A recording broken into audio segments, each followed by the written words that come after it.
बिस्मिल्लाहिर्रहमानिर्रहीम। अस्सलामुअलैकुम। और सब खैरियत से हैं? माशाल्लाह माशाल्लाह। आज जुमातुल मुबारक है ते अल्हम्दुलिल्लाह नहा के कपड़े पा के ते जुम्मे का टाइम हो गया ते जुम्मा पढ़न जा रहे हैं।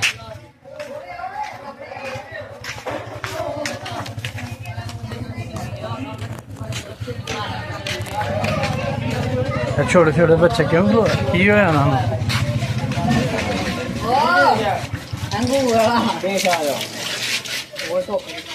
क्यों बह रहे थे हैं?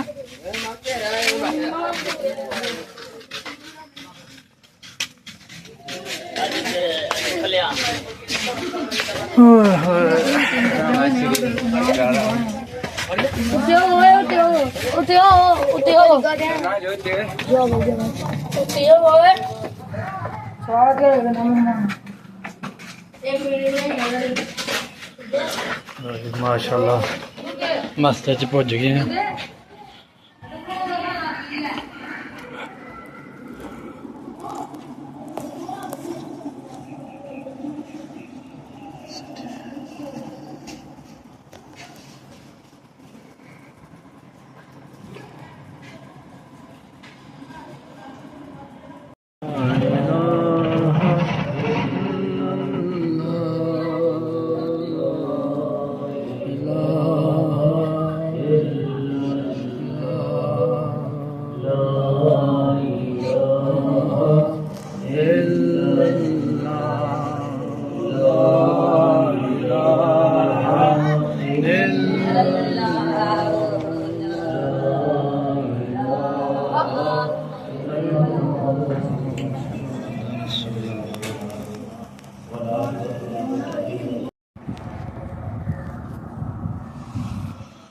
लो जी माशाल्लाह अल्हम्दुलिल्लाह जुमातुल मुबारक अदा किया, नमाज पढ़ी है बाजमात जुमे की। हूँ असी जा रहे हैं, अज साढ़े पिंड फोसकी हो गई है तो हूँ असी जुम्मा पढ़ के वह जनाजा पढ़ांगे, जनाजा पढ़ के फिर दुकान खोलांगे। गर्मी बड़ी है। लो जी माशाल्लाह हूँ मस्जिद चो बाहर निकल लगे हैं।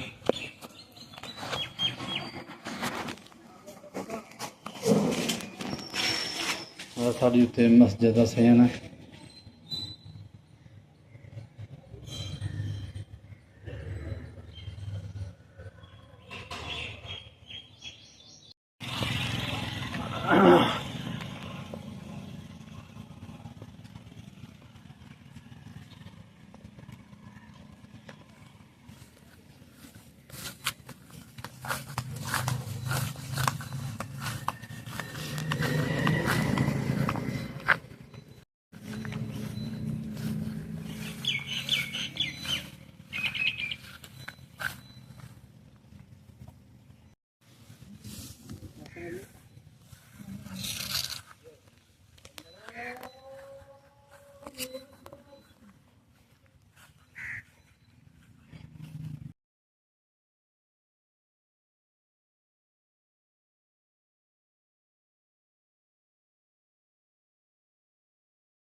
लो जी माशाल्लाह जुम्मा पढ़ के ते चाचे जी का जनाजा पढ़िया किड्डे नां दा नहीं जे पता ते जनाजा पढ़ के ते हून असें चले जे वापसी बड़ी गर्मी है